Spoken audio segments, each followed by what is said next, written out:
여러분, HSK 시험 준비 어떻게 하고 계세요? 당연히 최신 기출 문제로 하고 계시겠죠? HSK 시험 출제기관인 공자학원 총부 한국국제에서 제공한 최신 기출 문제로 만든 2020년판 HSK 기출 문제집이 드디어 출간되었습니다. 최신 기출 문제 5회분과 차이용의 시험 노하우가 담긴 문제풀이 팁, 거기에 비법 노트까지 제공해 드립니다. 차이용 공자학당 독점 출판으로 가까운 서점이나 온라인에서 손쉽게 만나보실 수 있어요. 자, 그럼 기출문제집으로 HSK 공략을 시작해 보도록 하겠습니다. 먼저 6급에 대해 간단히 소개해 드리도록 할게요. HSK 6급은 중국어 정보를 듣거나 읽는 데 있어 쉽게 이해할 수 있고 중국어를 사용한 말이나 글을 통해서 자신의 견해를 유창하고 적절하게 전달할 수 있는 수준이다 라고 정의하고 있습니다.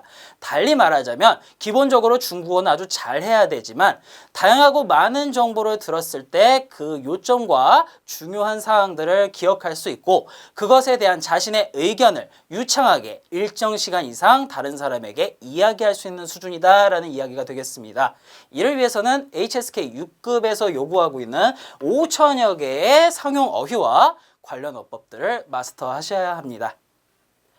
자, 드디어 대망의 HSK 6급 쓰기 영역입니다. HSK 6급 쓰기는 오로지 딱 한 문제, 101번 하나로 100점 만점을 주는 문제인데요. 안타깝게도 정답과 오답이 있는 것이 아니라 내가 답을 쓴 수준에 따라 감점이 되어가는 감점형 문제입니다. 출제 유형을 먼저 알아보도록 할게요. 우리는 약 1000자 정도의 지문을 처음에는 10분 정도 읽습니다. 그리고 그 이후 남는 35분 동안 이 지문의 내용을 400자 내외로 요약을 하는 것이 여러분의 과제인데요. 출제 유형들을 살펴보면 수필이나 에세이 같은 이야기 위주의 이런 지문들이나 논설문, 설명문, 역사, 문화 같이 다소 전문적이고 어려운 서면어 위주의 글들도 다수 출제가 되고 있습니다.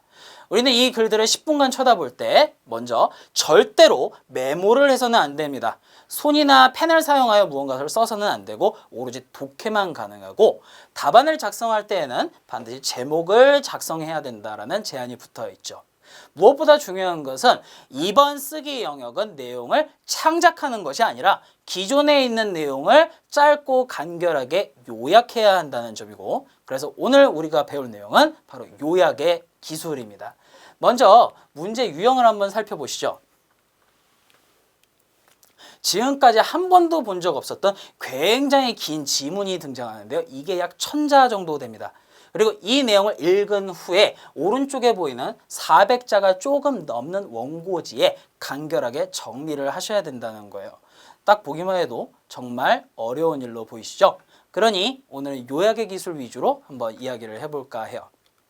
자, 우리가 실제로 시험을 보고 있는 상황이다 라고 생각하고 시간의 흐름에 따라서 여러분이 무엇을 해야 할지 한번 정리해 보겠습니다. 자, 먼저 1000자가 되는 지문을 받았습니다. 우리는 이 10분을 통으로 독해만 할 수는 없어요. 초반에 5분 안에 이 1000자 정도 되는 내용을 전부 읽고 독해해 주셔야 됩니다. 이때 내용을 정확하게 해석하는 데 힘쓰되 앞으로 내가 요약할 내용들에 반드시 들어가야 될 절대 빠져서 안 되는 주인공 그리고 필수적으로 들어가야 될 주요 사물, 사람의 이름 혹은 주로 설명하고 있는 전문 용어나 원인과 결과 같은 핵심적인 내용들이 지문 안에 어디쯤 들어가 있나 미리 파악을 해 두셔야 합니다. 그리고 남아있는 5분 동안은 오로지 암기만 합니다. 내가 요약하는 내용에 어떤 사람의 이름, 어떤 물건 이름, 어떤 용어를 사용할 건지 가능하다면은 최대한 똑같은 형태로 기억을 하시고 중요한 사건이나 서술은 변경 없이 있는 그대로 적을 수 있도록 연습을 해 보셔야 됩니다. 특히 마지막에 글쓴이의 결론이나 감상 부분은 주요 득점 포인트이기 때문에 절대 빠져서는 안 됩니다. 그러면 이때 우리가 주의해야 될 부분은 뭐가 있을까요? 첫째, 요약을 할 때 우리가 흔히 하는 실수가 있습니다.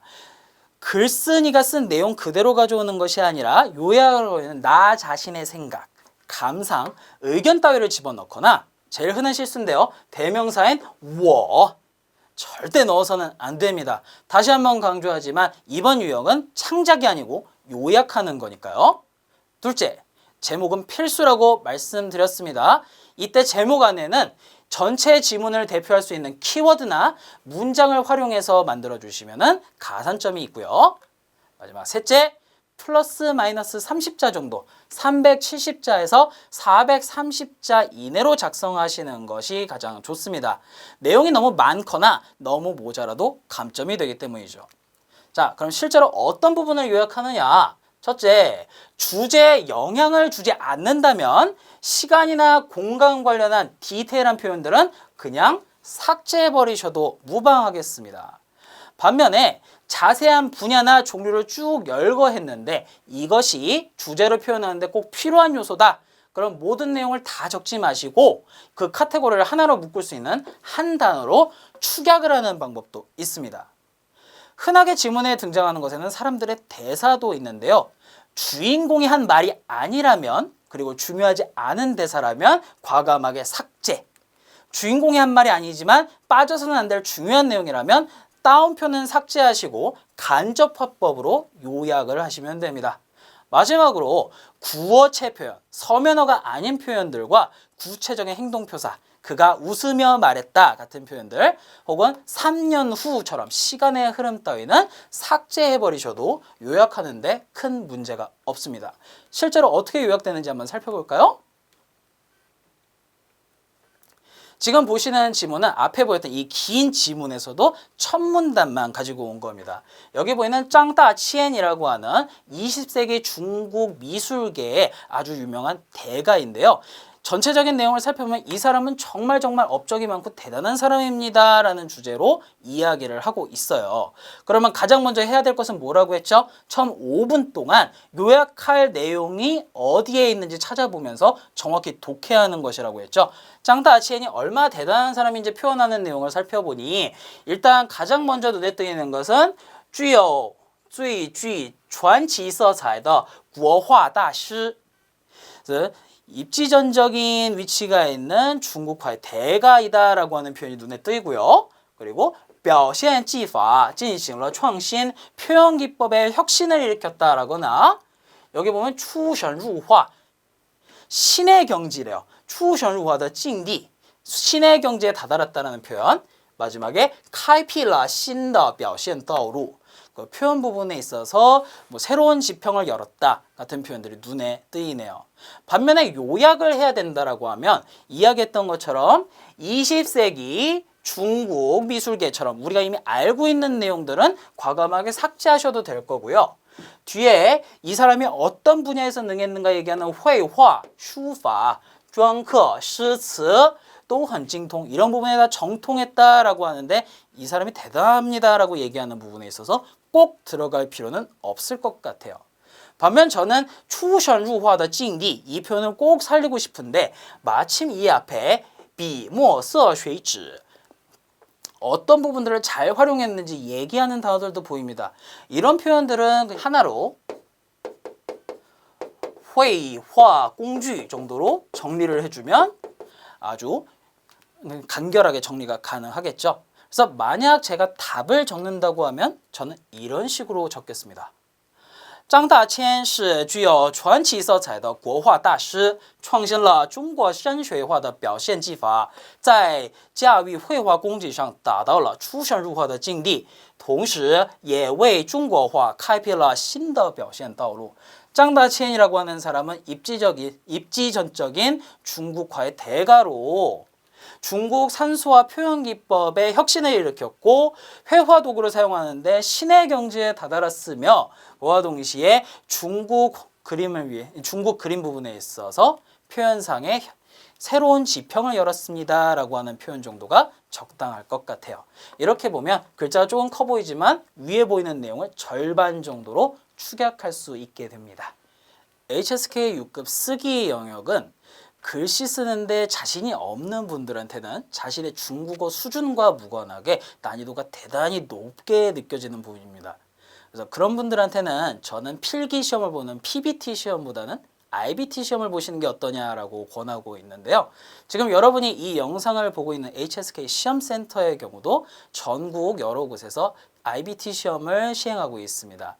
여러분들이 그동안 열심히 준비해 왔던 만큼 자신의 집과 가까운 곳에서 가능하다면 나에게 유리한 방법으로 각자의 실력을 10分发挥해서 좋은 성적을 거두셨으면 좋겠습니다. 지금까지 끊임없이 6급 통과를 위해서 달려오신 여러분들에게 좋은 성적이 있었으면 좋겠습니다. 지금까지 2020년판 HSK 기출문제집으로 HSK 신유형 공략을 해보았습니다. 공부할 때 꼭 필요한 3가지가 있습니다. 최신 트렌드를 반영한 기출문제, 알기 쉬운 해설, 나를 이끌어줄 좋은 선생님. 올해에는 2020년판 HSK 기출문제집으로 알기 쉬운 한글 해설로 공부하고 내가 원하는 시간에 언제나 1대1로 만날 수 있는 차용 선생님과 함께 중고 공부를 하고 싶다면 차용 홈페이지에서 무료 체험학습을 신청해보세요. 저와 차용 공작당의 모든 선생님들이 여러분의 건승을 기원합니다.